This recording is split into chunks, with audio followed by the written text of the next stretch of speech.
Olá, tudo bem com você? Que bom estarmos juntos para darmos sequência ao nosso estudo de O Livro dos Médiuns.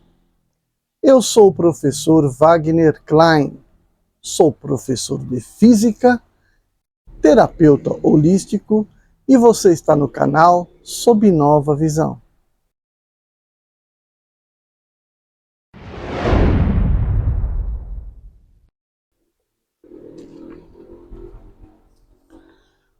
Hoje a gente vai para o capítulo 4.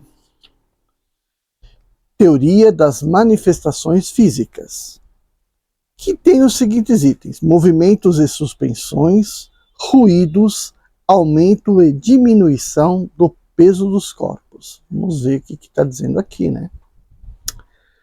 Estando demonstrada a existência dos espíritos pelo raciocínio e pelos fatos, assim como a possibilidade de agirem sobre a matéria, tratando-se de reconhecer agora como se opera essa ação e como procede para fazer mover as mesas e os outros corpos inertes.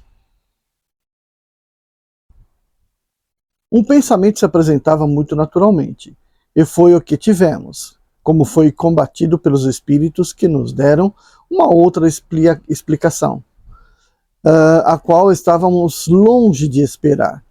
É uma prova evidente de que sua teoria não era nossa opinião. Ora, esse primeiro pensamento, cada um poderia tê-lo como nós. Quanto à teoria dos espíritos, não cremos que jamais tenha vindo à ideia de alguém.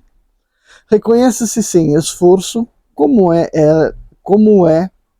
ela superior à nossa, embora menos simples, porque dá a solução de uma multidão de outros fatos que não encontravam naquela uma explicação satisfatória.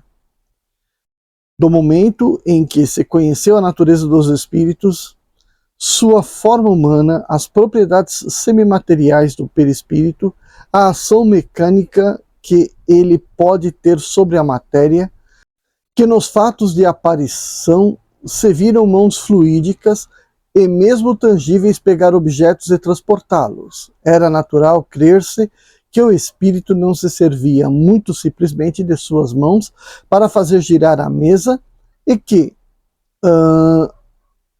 a erguia no espaço por força do braço. Mas então, neste caso, qual a necessidade de ter um médium? O espírito não pode agir sozinho? Isto porque o médium que pousa suas mãos, o mais frequentemente em sentido contrário ao do movimento, ou mesmo que não as pousa completamente, não pode, evidentemente, secundar o espírito por uma ação muscular qualquer. Deixemos primeiro falarem os espíritos que interrogamos a esse respeito. As respostas seguintes nos foram dadas pelo espírito de São Luís e foram depois confirmadas por muitos outros. Primeiro, o fluido universal é uma emanação da divindade? Não. 2. É uma criação da divindade? Tudo é criado, exceto Deus. 3. O fluido universal é, ao mesmo tempo, um elemento universal? Sim, é o princípio elementar de todas as coisas. Tem alguma relação com o fluido elétrico do qual conhecemos os efeitos? Resposta: é seu elemento. 5. Qual é o estado no qual o fluido universal se nos apresenta em sua maior simplicidade?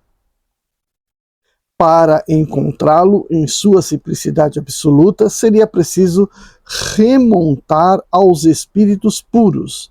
Em vosso mundo é sempre mais ou menos modificado para formar a matéria compacta que vos rodeia. Entretanto, podeis dizer que o estado mais próximo dessa simplicidade é o do fluido que chamais fluido magnético animal.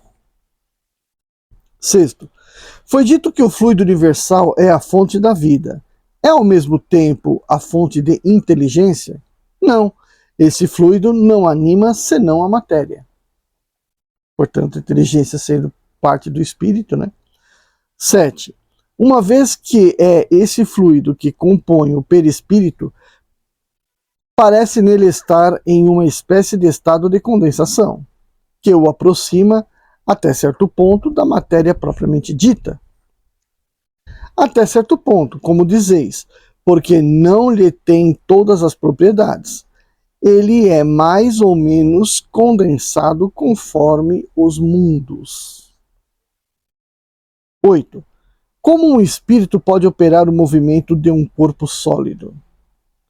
Combina uma parte do fluido universal com o fluido que o médium libera, próprio para esse efeito. 9. Os espíritos levantam a mesa com a ajuda de seus braços, de certo modo solidificados? Esta resposta não conduzirá ainda ao que desejais. Quando uma mesa se move sob vossas mãos, o espírito evocado vai utilizar do fluido universal o necessário para animar essa mesa de uma vida factícia. Assim, preparada a mesa, o espírito a atrai e a põe sob a influência do seu próprio fluido, liberado por sua vontade. Quando a massa que quer pôr em movimento lhe é muito pesada, chama em sua ajuda outros espíritos que estão em suas mesmas condições. Em razão de sua natureza etérea, o espírito propriamente dito não pode agir sobre a matéria grosseira sem intermediário, quer dizer, sem o laço que o une à matéria. Esse laço que constitui o que chamais perispírito, dá-vos a chave de todos os fenômenos espíritas materiais. Creio ter me explicado bastante claramente para fazer-me compreender. Nota. Aí é a nota do Kardec, né? Chamamos a atenção para esta primeira fase. Esta resposta não conduzirá ainda ao que desejais. O espírito havia compreendido que todas as questões precedentes não foram feitas senão para chegar a esta, e faz alusão ao nosso pensamento, que esperava com efeito uma outra resposta, quer dizer, a confirmação de nossa ideia sobre a maneira que o espírito faz mover as mesas. Questão 10. Os espíritos que chama em sua ajuda lhes são inferiores, estão sob suas ordens? Iguais quase sempre, frequentemente vêm por si mesmos. 11. Todos os espíritos estão aptos para produzir os fenômenos desse gênero?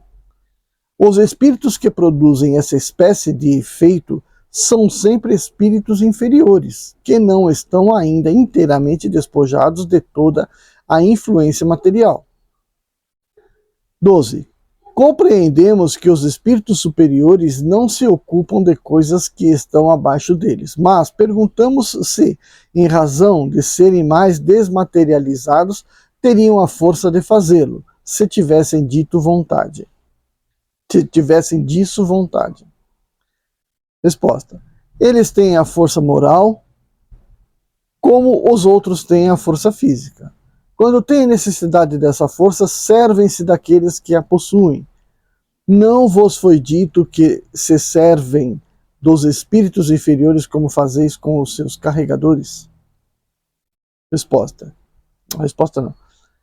Aí uma nota aqui. Foi dito que a densidade do perispírito, se pode exprimir assim, varia segundo o estado dos mundos. Parece que varia também no mesmo mundo segundo os indivíduos.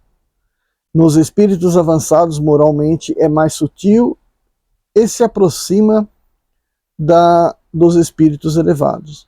Nos espíritos inferiores, ao contrário, aproxima-se da matéria, e é o que faz com que esses espíritos de baixo estágio conservem por tempo tão longo as ilusões da vida terrestre. Eles pensam e agem como se estivessem ainda vivos, têm os mesmos desejos e, se poderá dizer, a mesma sensualidade. Essa grosseria do perispírito dando-lhe mais afinidade com a matéria, torna os espíritos inferiores mais próprios para as manifestações físicas. Pela mesma razão, um homem do mundo, habituado aos trabalhos de inteligência, cujo corpo é débil e delicado, não pode erguer um fardo pesado como um carregador. A matéria nele, de alguma sorte, é menos compacta, os órgãos menos resistentes e tem menos fluido nervoso. O perispírito, sendo para o espírito o que o corpo é para o homem, e sua densidade, estando em razão da inferioridade do espírito, supre nele a força muscular, que quer dizer, dá-lhe sobre os fluidos necessários as manifestações, uma força maior do que aqueles cuja natureza é mais etérea. Se um espírito elevado quer produzir tais efeitos, faz o que fazem entre vós as pessoas delicadas, manda fazê-lo um espírito de ofício. 13. Se compreendemos bem o que dissestes, o princípio vital reside no fluido universal. O espírito toma nesse fluido o envoltório semimaterial que constitui seu perispírito, e é por esse meio que age sobre a matéria. É isso? Sim, quer dizer que ele anima a matéria de uma espécie de vida factícia, a matéria se anima de vida animal, a mesa que se move sob vossas mãos vive como um animal, obedece por si mesma ao ser inteligente. Não é este que a ergue como o homem faz com um fardo. Quando a mesa se eleva, não é o espírito que a levanta à força de braços. É a mesa animada que obedece ao impulso dado pelo espírito. 14. Qual o papel do médium nesse fenômeno? Já o disse, o fluido próprio dos médiums se combina com o fluido universal acumulado pelo espírito. É necessária a união desses dois fluidos, quer dizer, do fluido animalizado como do fluido universal, para dar vida à mesa. Mas note bem que esta vida não é senão momentânea. Ela se extingue com a ação e muitas vezes antes do fim da ação, logo que a quantidade de fluido não é mais suficiente para animá-la. Veja que até aqui, né, ele está retratando aquilo que eu já havia comentado no vídeo anterior, né? Então ele está explanando com mais detalhes. E vamos lembrar que essa discussão também aconteceu lá no Livro dos Espíritos, tá? No começo da nossa playlist, né? A gente passou por essas explicações também. Questão 15. O espírito pode agir sem o concurso de um médium? Pode agir com desconhecimento do médium. Quer dizer que muitas pessoas servem de auxiliares dos espíritos para certos fenômenos sem disso desconfiarem. O espírito toma delas, como de uma fonte, o fluido animalizado de que tem necessidade. É assim que o concurso de um médium, tal como entendeis, não é necessário, e é o que tem lugar, sobretudo, nos fenômenos espontâneos. 16. A mesa animada age com inteligência? Ela pensa? É óbvio que não, né? Ela não pensa mais do que um bastão com o qual fazeis um sinal inteligente. Mas a vitalidade de que está animada lhe permite obedecer ao impulso de uma inteligência. Sabei, pois, bem que a mesa que se move não se torna espírito e que não tem por si mesma nem pensamento nem vontade. Nota: muitas vezes serve-se de uma expressão análoga na linguagem usual, dizendo-se de uma roda que gira com velocidade, que está animada de um movimento rápido. Questão 17. Qual é a causa preponderante na produção deste fenômeno? O espírito ou o fluido? Resposta: o espírito é a causa, o fluido é o instrumento, as duas coisas são necessárias. 18. Que papel desempenha a vontade do médium nesse caso? Resposta: chamar os espíritos e secundá-los no impulso dado ao fluido. A ação da vontade é sempre indispensável?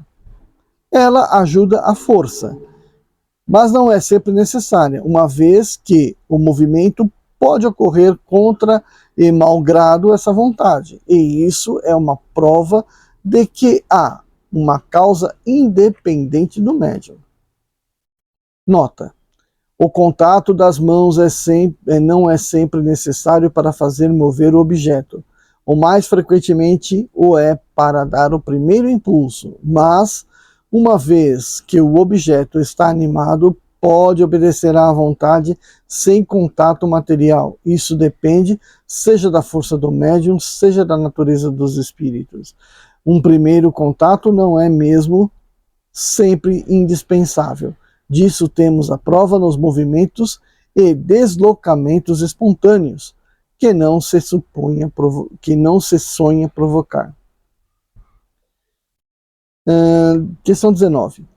Por que todo mundo não pode produzir o mesmo efeito? E por que os médiums não têm a mesma força? Isso depende do organismo e da maior ou menor facilidade com a qual a combinação dos fluidos pode se operar. Depois, o espírito do médium simpatiza mais ou menos com os espíritos estranhos que nele encontram a força fluídica necessária. Ocorre com esta força, como com a dos magnetizadores, ser maior ou ser menor. Sob esse aspecto, há pessoas que são inteiramente refratárias, outras nas quais a combinação não se opera senão por um esforço de sua vontade. Outras, enfim, nas quais ocorre tão naturalmente e tão facilmente que nem desconfiam disso e servem de instrumento sem o saberem, como nós já o dissemos. Nota: o magnetismo, sem nenhuma dúvida, é o princípio desses fenômenos, mas não como o se entende geralmente. A prova é que há magnetizadores muito poderosos que não fariam mover uma mesinha, e pessoas que não podem magnetizar, mesmo crianças, a quem basta pousarem os dedos sobre a mesa pesada para fazê-la agitar-se. Logo, se a força mediúnica ou força medianímica não está em razão da força magnética, é que há uma outra causa. Questão número 20. As pessoas ditas elétricas podem ser consideradas como médiums? Essas pessoas tomam em si mesmas o fluido necessário à produção de fenômenos e podem agir sem o concurso de espíritos estranhos. Não são médiums, no sentido dado a essa palavra, mas pode ser também que um espírito as assista e aproveite as suas disposições materiais. Nota: essas pessoas seriam como os sonâmbulos que podem agir com ou sem o concurso de um espírito estranho. 21. O espírito que age sobre os corpos sólidos para movê-los está na substância mesma dos corpos ou fora dessa substância? Resposta: na substância e fora dela. Dissemos que a matéria não é obstáculo para os espíritos, que penetram tudo. Uma porção do perispírito se identifica, por assim dizer, com o objeto que ele penetra. Questão 22. Como o espírito faz para bater? Serve-se de um objeto material? Resposta: não. Não mais do que os seus braços para erguer a mesa. Sabeis bem que não tem martelo à sua disposição. Seu martelo é o fluido combinado posto em ação por uma vontade para mover ou para bater. Quando move, a luz vos dá a visão dos movimentos. Quando bate, o ar vos traz o som. 23. Concebemos isso quando bate num corpo duro, mas como pode fazer ouvir ruídos ou sons articulados no vago do ar? Resposta: uma vez que age sobre a matéria, pode agir sobre o ar, tão bem como sobre a mesa. Tanto aos sons articulados, pode imitá-los como todos os outros ruídos. Questão 24. Dizeis que o espírito não serve das mãos para remover a mesa. Entretanto, viu-se em certas manifestações visuais aparecerem mãos cujos dedos passeavam sobre o teclado, agitavam as teclas e faziam ouvir sons. Não parecia que o movimento das teclas aqui era produzido pela pressão dos dedos? Esta pressão não é direta e real quando se faz sentir sobre nós mesmos, quando essas mãos deixam marcas sobre nossa pele?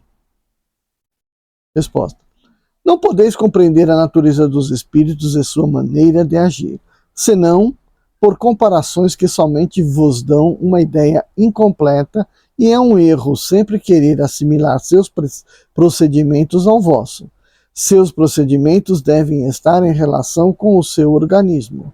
Não vos disse que o fluido do perispírito penetra a matéria e se identifica com ela, que a anima de uma vida factícia? Pois bem, quando o espírito pousa os dedos sobre as teclas, pousa-os realmente e mesmo as movimenta.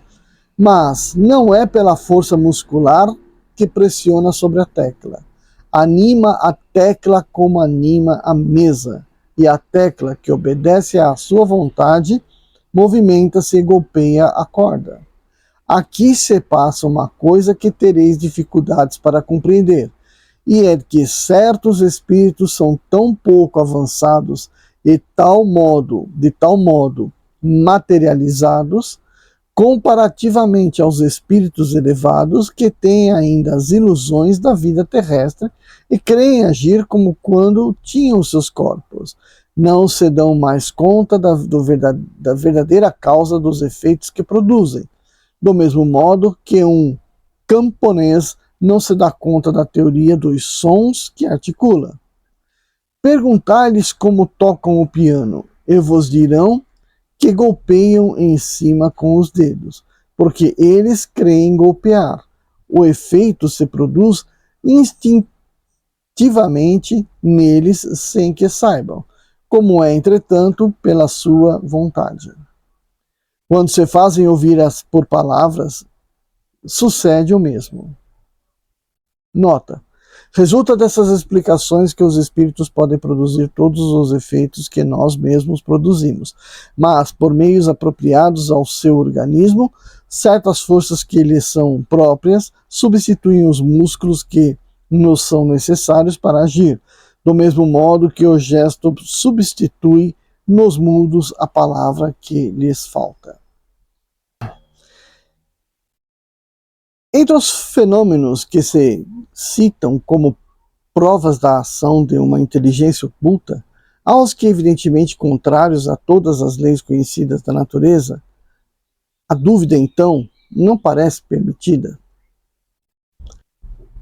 Resposta: é que o homem está longe de conhecer todas as leis da natureza. Se as conhece todas, seria espírito superior. Cada dia, entretanto, dá um desmentido àqueles que, crendo tudo saber, pretendem impor limites à natureza, e por isso não ficam menos orgulhosos, revelando sem cessar novos mistérios. Deus adverte o homem para desconfiar das suas próprias luzes, porque um dia virá em que a ciência do mais sábio será confundida. Não tendes todos os dias exemplos de corpos animados de um movimento capaz de sobrepujar a força da gravitação? A bala do canhão, lançada ao ar, não supera momentaneamente essa força? Pobres homens que creem ser tão sábios e cuja tola vaidade é, a cada instante, confundida. Sabei, pois, que ainda sois bem pequeninos. Bom, então essa aqui é uma discussão lá para o século XIX, né? Bom, aqui acabaram o questionamento, né? Com São Luís. Então, continuando aqui no livro dos médiuns, essa parte toda aqui foi discutida também no livro dos espíritos. Dando sequência, vamos lá. Essas explicações são claras, categóricas e sem ambiguidade. Delas ressalta esse ponto capital de que o fluido universal no qual reside o princípio da vida é o agente principal das manifestações, e que esse agente recebe seu impulso do espírito, seja este encarnado ou errante. Esse fluido condensado constitui o perispírito ou envoltório semimaterial do espírito. No estado de encarnação, o espírito está unido à matéria do corpo. No estado de erraticidade, ele está livre. Quando o espírito está encarnado, a substância do perispírito está mais ou menos ligada, mais ou menos aderente, se pode exprimir assim. Entre certas pessoas há uma espécie de emanação deste fluido, por consequência do seu organismo, e isto é, propriamente falando, o que constitui os médiuns de influências físicas. A emissão do fluido animalizado pode ser mais ou menos abundante, sua combinação mais ou menos fácil, e daí os médiuns mais ou menos potentes. Não é também permanente, o que explica a intermitência da força. Se temos uma comparação, quando se tem vontade de agir materialmente sobre um ponto qualquer colocado à distância, é o pensamento que quer, mas o pensamento sozinho não irá tocar esse ponto. Necessita de um intermediário que ele dirige, um bastão, um projétil, uma corrente de ar, etc. Notai também que o pensamento não age diretamente sobre o bastão, porque, se não o toca, não agirá por si mesmo. O pensamento, que não é o outro senão o espírito encarnado em nós, está unido ao corpo pelo perispírito. Ora, ele não pode mais agir sobre o corpo sem perispírito. Como não pode agir sobre o bastão sem o corpo, age sobre o perispírito porque é a substância com a qual tem mais afinidade. O perispírito age sobre os músculos pegam o bastão e o bastão toca o objeto. Quando o espírito não está encarnado, lhe é necessário um auxiliar estranho. Esse auxiliar é o fluido, com a ajuda do qual torna o objeto próprio para seguir impulso de sua vontade. Assim, quando um objeto é posto em movimento, elevado ou lançado no ar, não é o espírito quem o pega, o empurra e o ergue como faríamos com a mão. Ele o satura, por assim dizer, do seu fluido combinado com o fluido do médium, e o objeto, assim momentaneamente vivificado, age como o faria um ser vivente, com a diferença que, não tendo vontade própria, segue o impulso da vontade do espírito. Uma vez que o fluido vital compelido de alguma forma pelo espírito dá uma vida factícia e momentânea aos corpos inertes, que o perispírito não é outra coisa que esse fluido vital, segue-se que, quando o espírito está encarnado, é ele que dá a vida ao seu corpo por intermédio do perispírito. A ele fica unido enquanto o organismo lhe permita. Quando se retira, o corpo morre. Agora, se no lugar de uma mesa talha-se uma estátua de madeira, e se age sobre essa estátua como sobre a mesa, ter-se-á uma estátua que se desloca, que bate, que responde por seus movimentos e por suas pancadas. Ter-se-á, em uma palavra, uma estátua momentaneamente animada de uma vida artificial. Tem-se dito que as mesas falantes, e poder-se-ia também dizer de estátuas falantes. Que luz esta teoria não derrama sobre uma multidão de fenômenos até agora sem solução. Que alegorias e efeitos manifestos não explica. Os incrédulos também objetam que o fato da suspensão da mesa sem o ponto de apoio é impossível, porque é contrário à lei da gravidade. Responderemos desde logo que sua negação não é uma prova. Em segundo lugar, que se o fato existe, por mais contrário a todas as leis conhecidas, isso provaria uma coisa, que repousa sobre uma lei desconhecida, e que os negadores que não podem ter a pretensão de conhecer todas as leis da natureza. Acabamos de explicar esta lei, mas não é uma razão para que seja aceita por eles.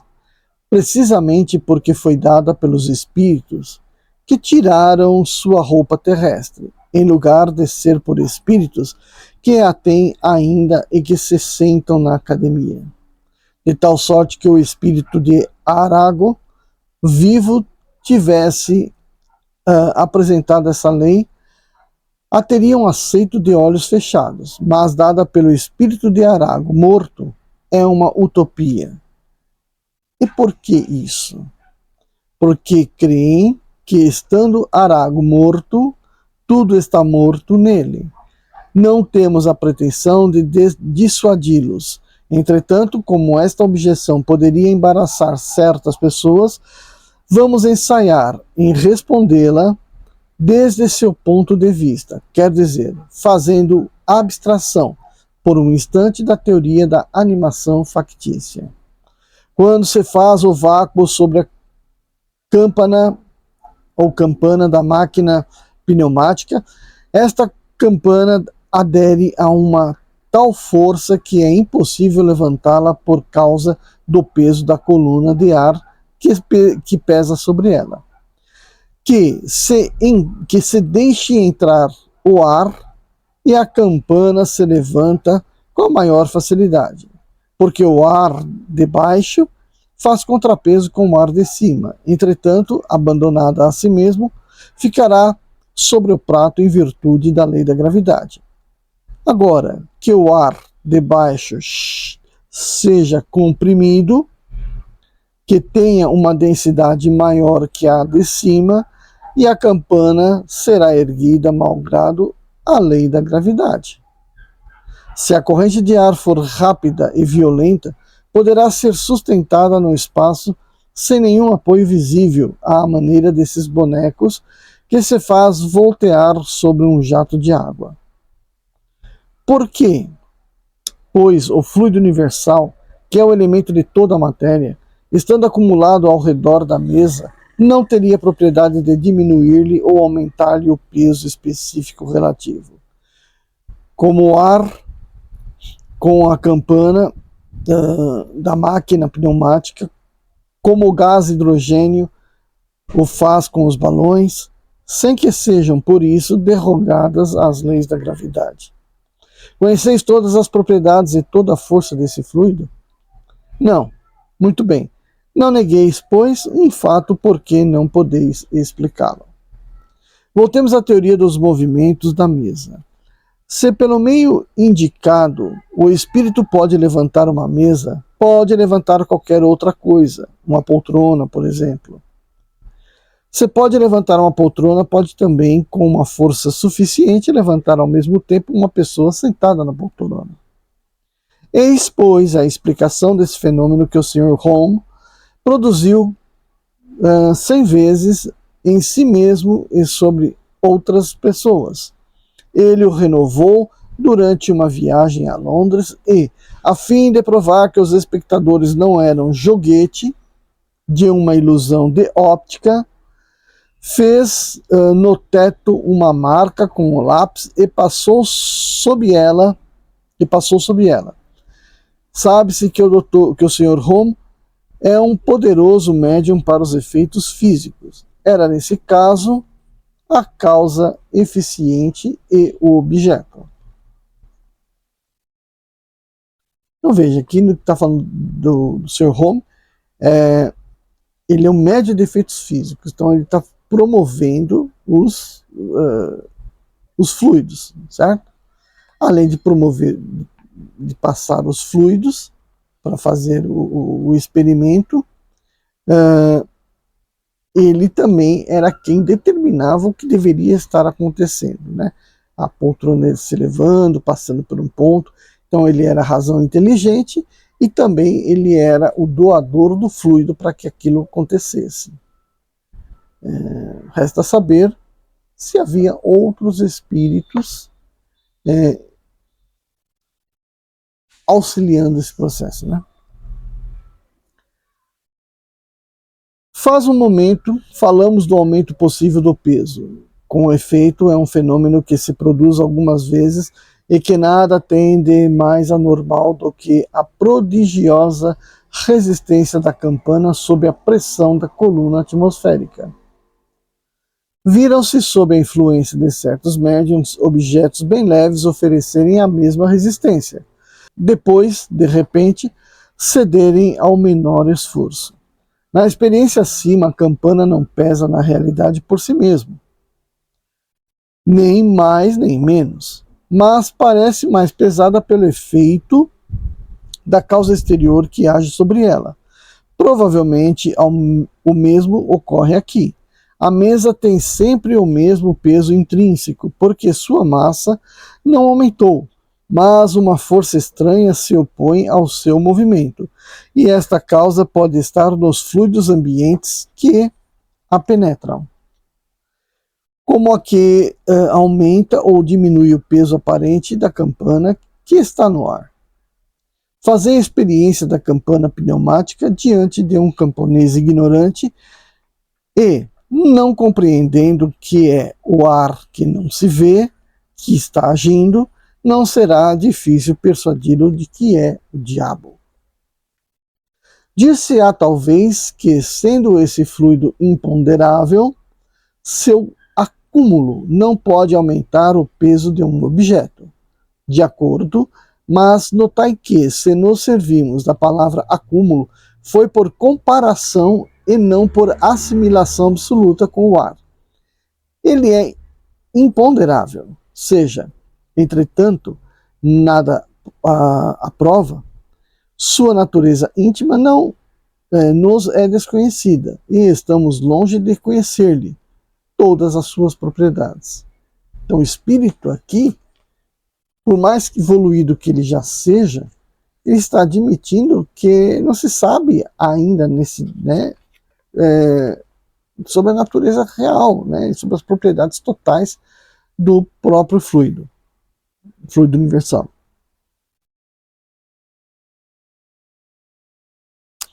Antes que se tivesse experimentado o peso do ar, não se suspeitava do peso desse mesmo ar. A eletricidade está também alinhada entre os fluidos imponderáveis. Entretanto, um corpo pode ser detido por uma corrente elétrica e oferecer uma grande resistência àquele que queria levantá-lo. Pois, que se tornou aparentemente mais pesado. Porque não se vê o suporte, seria ilógico concluir que não existe. O espírito pode ter, pois, alavancas que nos são desconhecidas. A natureza nos prova todos os dias que sua força não se detém no testemunho dos sentidos. Não se pode explicar senão por uma causa semelhante, o fenômeno singular do qual se viram muitos exemplos, de uma pessoa jovem, débil, delicada, levantando com 2 dedos, sem o esforço e com uma pluma, a um homem forte e robusto com o assento em que estava, o que prova uma causa estranha à pessoa, são as intermitências da faculdade. Então, aqui terminou esse capítulo 4, foi bastante extenso, mas ele foi bastante elucidativo, né? Então a gente já havia falado praticamente bastante sobre esse assunto, já havíamos comentado bastante sobre isso também no livro dos Espíritos, e aqui segue uma pequena conclusão de que os fenômenos têm sempre uma explicação física, o que varia se nós a conhecemos ou ainda não, né? Se nós já temos o conhecimento sobre aqueles fenômenos físicos ou se ainda não os temos, mas com toda certeza, tudo que o espírito está fazendo está se utilizando da natureza, né? Não há nada fantástico, não há nada místico, certo? E como ele citou bem aqui, a ignorância daquele suposto camponês poderia fazê-lo acreditar na existência do diabo, né? E isso aqui não foi uma fala jogada ao léu, né? Foi jogada diretamente contra as doutrinas que pregam a existência do diabo, né? Que tudo que eles não sabem é coisa do diabo. Então, fica aí, se você já assistiu os outros vídeos aí, eu comecei a colocar umas questõezinhas aí no final do vídeo para fazer um entendimento do assunto. Então eu vou fazer também nesse aqui, ele é bastante extenso, vou ter uma pensada legal, vou introduzir nesse vídeo, e portanto, siga anotando, siga se preparando aí para um estudo mais complexo que vem vindo aí pela frente, tá bom?